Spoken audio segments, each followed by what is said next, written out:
E numa feira literária eu escolhi uma metáfora que relaciona o digital, o livro, de uma forma artística. Então, quem quiser fazer a brincadeira com o título, e eu utilizei a estrutura do título para dividir essa fala em duas partes.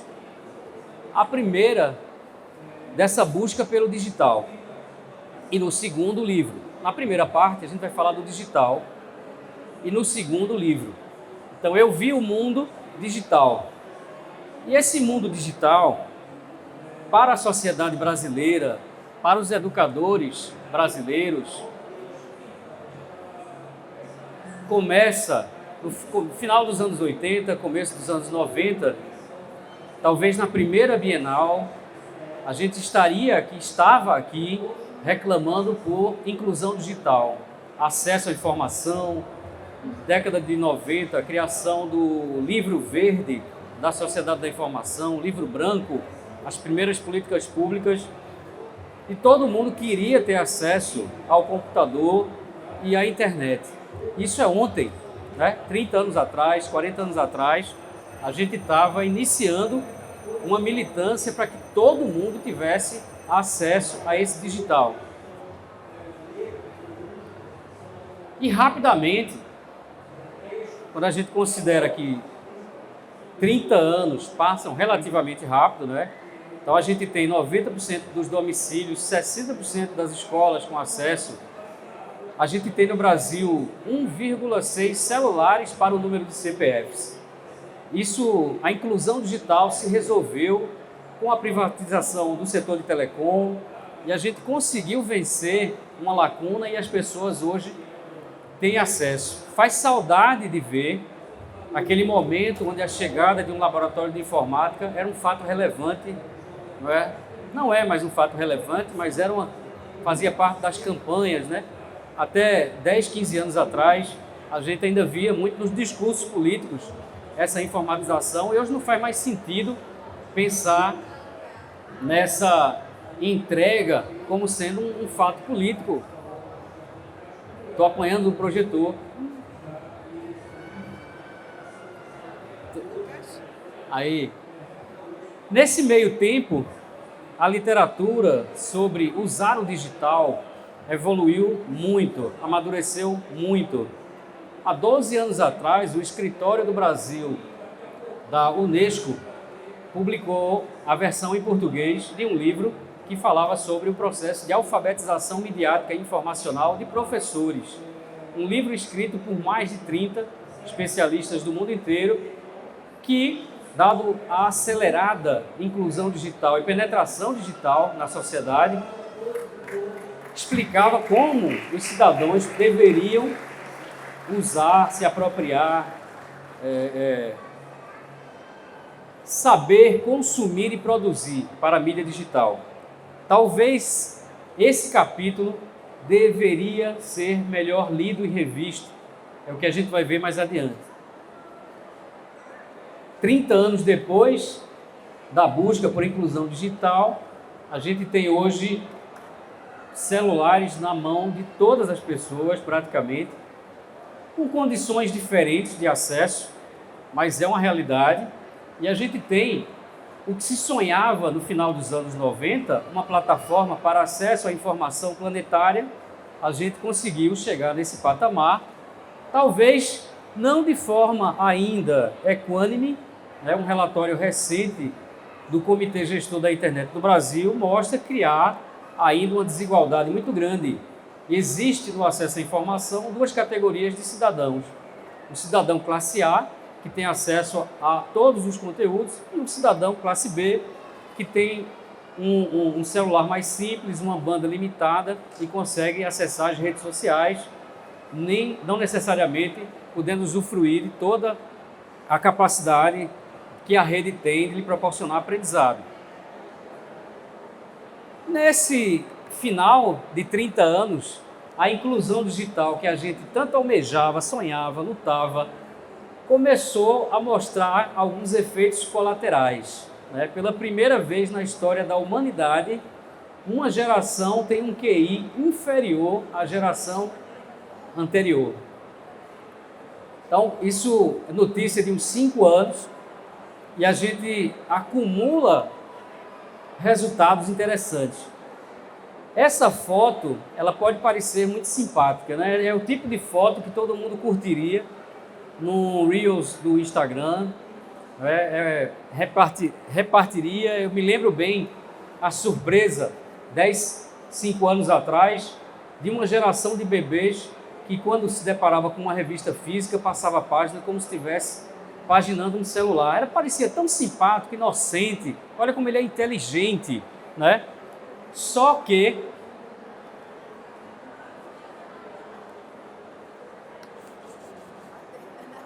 acumulam-se resultados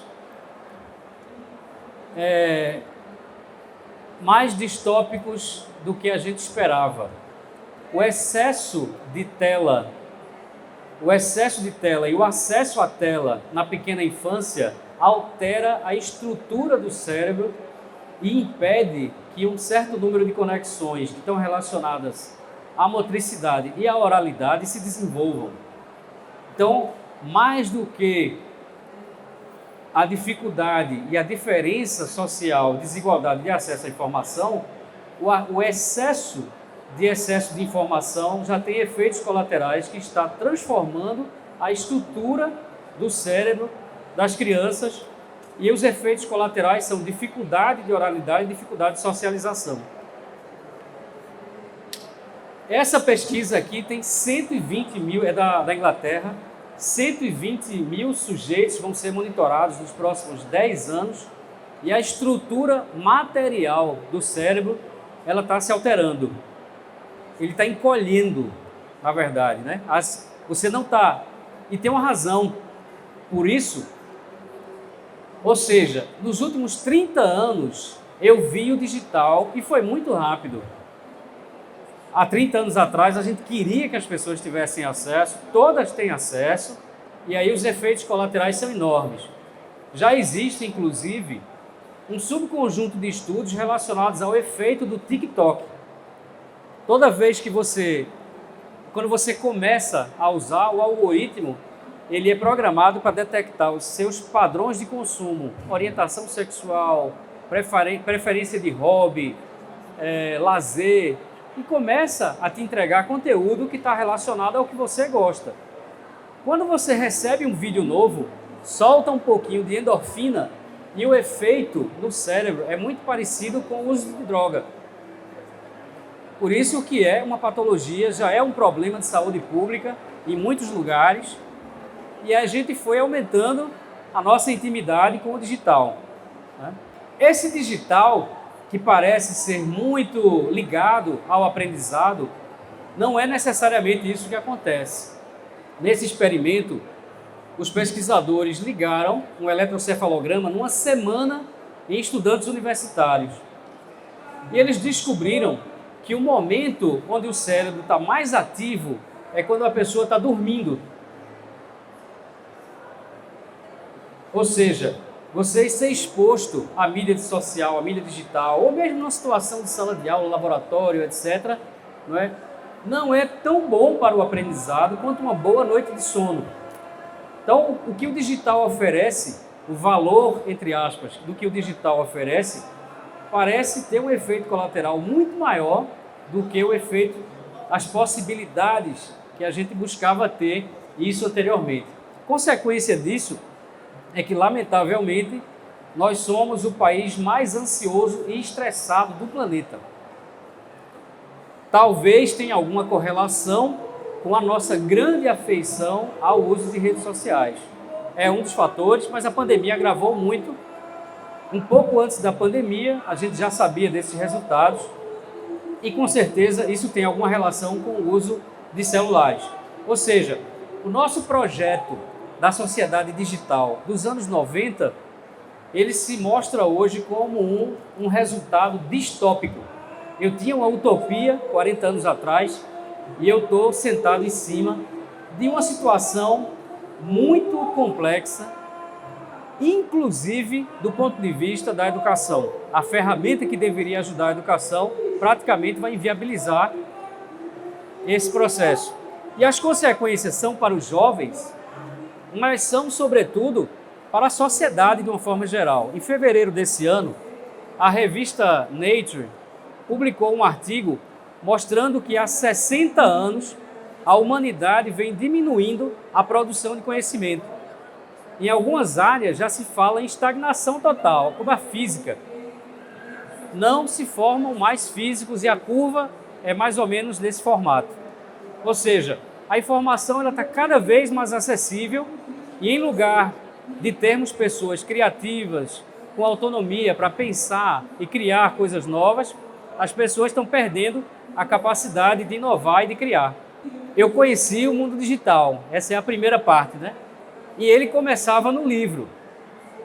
Então a gente vendia o digital como uma coisa muito esperançosa. E por que a gente abriu mão de ter uma política pública, de ter uma ação mais centrada no corpo, no material, no social, no livro, né?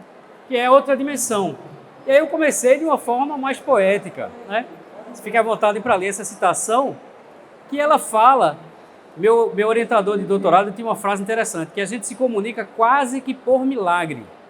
E esse poeta capturou bem essa complexidade da interação entre pessoas. Então, por alguns minutos, vamos esquecer o digital, vamos falar do livro. Entre o que eu penso, o que eu quero dizer, o que eu digo e o que você ouve, o que você quer ouvir e o que você acha que entendeu, há um abismo.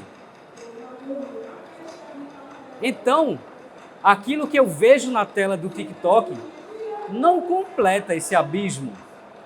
Tem um abismo que está ficando vazio. De alguma forma está ficando vazio. Aí eu trouxe também Sêneca para falar da nossa capacidade de imaginação. O conceito que está por trás para falar do livro é a imaginação. Sêneca diz que a gente sofre muito mais o que a gente imagina do que o que realmente a gente experimenta. O cérebro, a nossa capacidade de criar. Quando a gente olha um quadro como esse, que é uma narrativa eurocentrada do encontro dos europeus com os povos originários, a gente olha e durante muito tempo isso foi instrumento para comunicar uma narrativa, a narrativa do colono vitorioso, e ela é muito eficaz, muito eficaz. A gente olha e passa a crer, porque ela traz o realismo, né? Parece que a primeira missa no Brasil, de Meireles, foi quase uma fotografia da missa, né? E está aí os simbolismos representando o poder. Por outro lado, antes de chegar no livro, vou pegar uma outra faceta humana, artística, que é a arte contemporânea. Eu posso falar do encontro do europeu com os povos originários olhando a obra de Adriana Varejão. Adriana Varejão cria sua obra em parceria com uma antropóloga chamada Lilian Schwartz, que escreveu a autobiografia do Brasil. Recomendo os 2 livros. Elas escreveram junto um livro. E essa parte de cá, essa obra teve no MAN, aqui na Rua da Aurora. E essa obra conta a mesma cena, a chegada do europeu, encontrando, durante alguns séculos, a relação de poder, as consequências e o que uma estética eurocentrada esconde, a latência, a pressão da dor que ela esconde e que atropela. Da mesma forma, obras do Inhotim, de Cildo Meireles, a gente vai encontrar na Sala Vermelha do Cildo, né, que tem a ver com a história do pai dele, um repórter que narrou alguns massacres indígenas na região norte. E aqui também a relação de poder, né? Quantas pessoas comem pouco para poucos comerem muito, né? Então a arte contemporânea, ela tem essa capacidade de despertar uma narrativa e não entregar ela pronta. Então eu posso aproximar o classicismo dessa mídia digital que quer entregar tudo pronto, da arte contemporânea que deixa o leitor completar a obra e a leitura. Trago também o Tunga, né? Quem nunca foi no Inhotim, né? O pavilhão do Tunga, que ele trata do mineral, né? A relação visceral do mineral e catastrófica, né, ao mesmo tempo. Nesse sentido, eu trago de novo, estamos aqui falando de observar uma obra de arte, ler um livro, imaginação, e a neurociência fala sobre a imaginação, assim como ela fala do efeito perverso do excesso de telas e do uso do celular por crianças e adolescentes. No caso da imaginação, um resultado muito interessante de 2019 é que exercitar a imaginação por alguém está muito próximo do comportamento altruísta. Então, quando eu estimulo a criatividade e a imaginação, eu estou predispondo, é um exercício de predisposição a ações altruístas. É um polo bem diferente do que a gente tinha nas ressonâncias magnéticas de alguém usando apenas o celular. Quando você pede para uma pessoa avalie a atividade cognitiva de uma pessoa lendo uma narrativa, ela é muito similar à atividade cognitiva dela, como se ela fosse protagonista da história.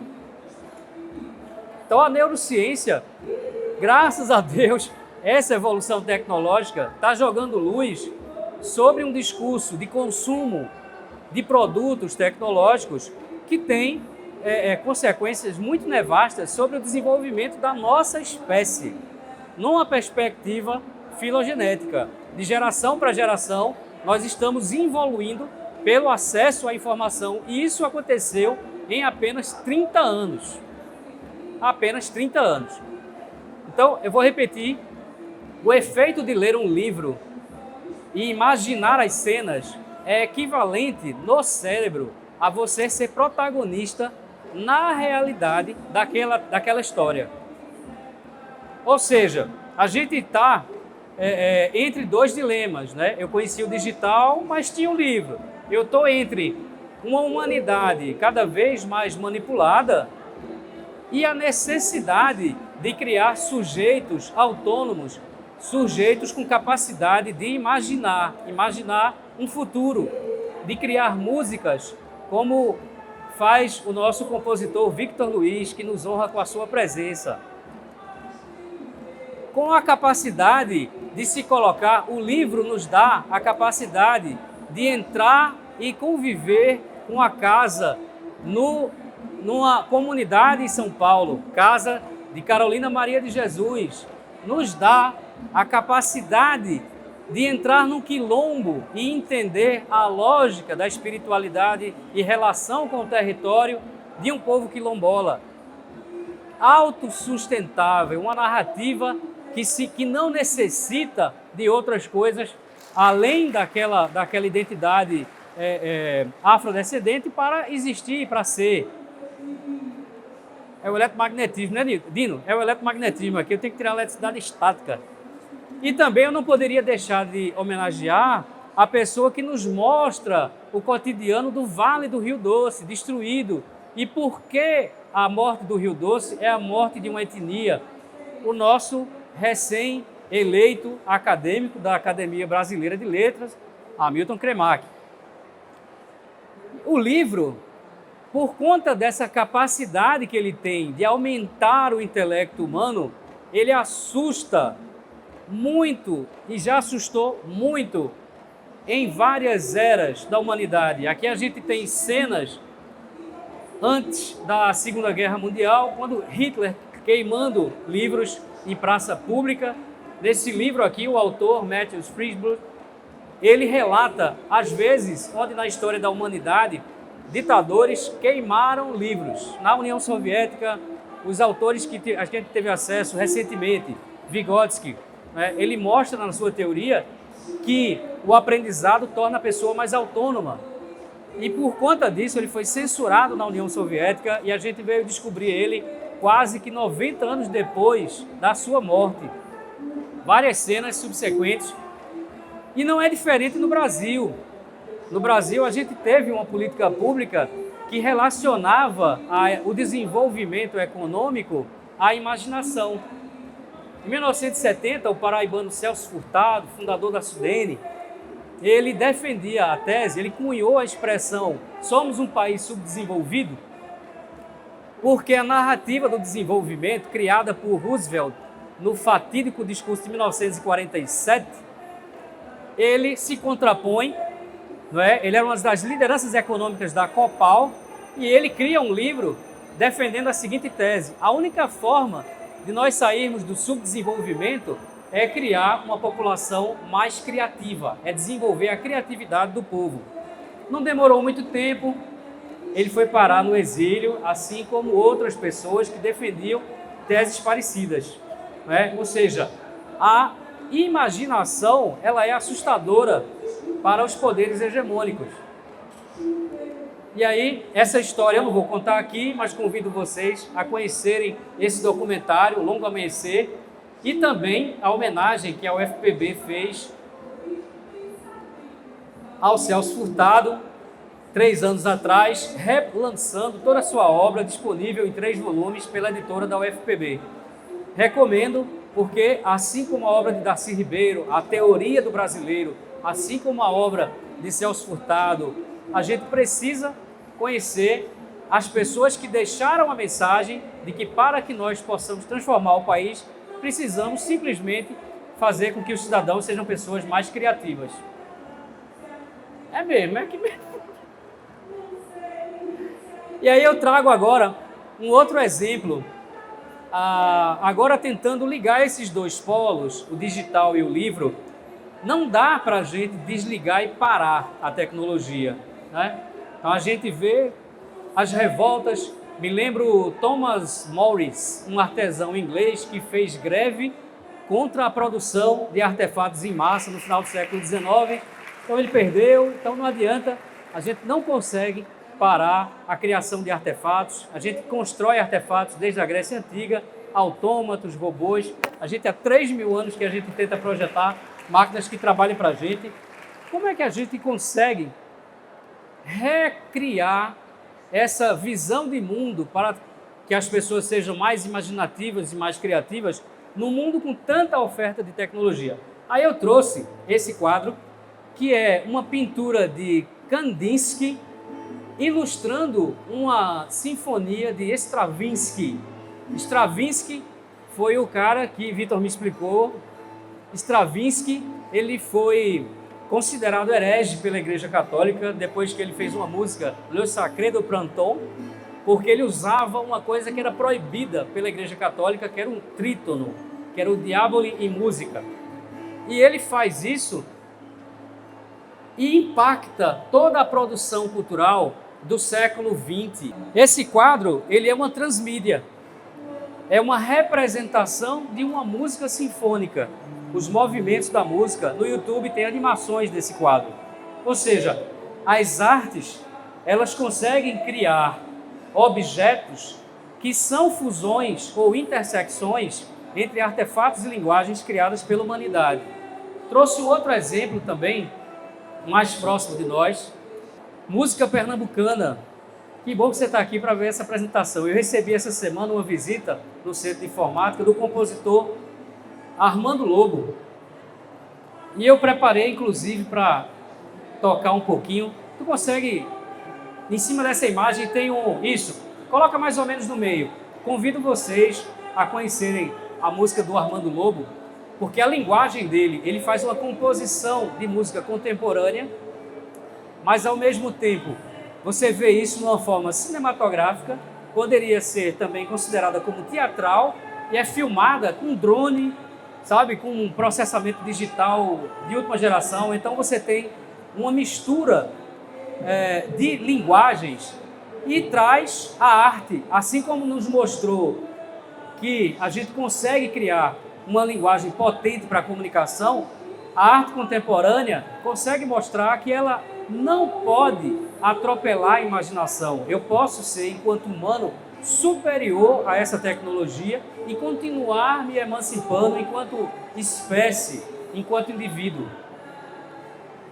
Agora, ontem eu estava conversando com o meu professor de guitarra e ele reclamando, porque ele também dá aula para crianças e ele tem uma dificuldade muito grande de atrair a atenção, até o celular caiu da juventude, e uma dificuldade muito grande de atrair a atenção dessas crianças. Ora, eu não posso imaginar que é uma obra ou um método de ensino do começo do século passado que vai atrair a atenção, mas se um compositor consegue usufruir da tecnologia para criar uma obra que supera e não é sucumbido por isso, como é que fica a pergunta para nós da educação? Como é que eu posso socializar as pessoas com um mundo tão tecnológico? Não dá para dizer que elas não vão utilizar e, ao mesmo tempo, dar a maturidade para que ela não se diminua na frente dessa tecnologia. Uma geração que todos lutam pela atenção dela e algumas soluções são interessantes, não necessariamente. Eu selecionei aqui alguns exemplos de relações do livro com o digital. Esse aqui é um exemplo de materiais criados pelo Senai Santa Catarina, se eu não me engano, onde você tem um livro e uma realidade aumentada que mostra equipamentos rodando sob um texto. Se nossas aulas de máquinas elétricas tivessem esse recurso, a gente teria perdido algumas noites a menos, para entender como o motor gira, né, Nino? Outras mais próximas, mas que você anda, você tem conceitos pelo mundo, mas você vai para as bienais. A gente estava na Bienal de São Paulo ano passado.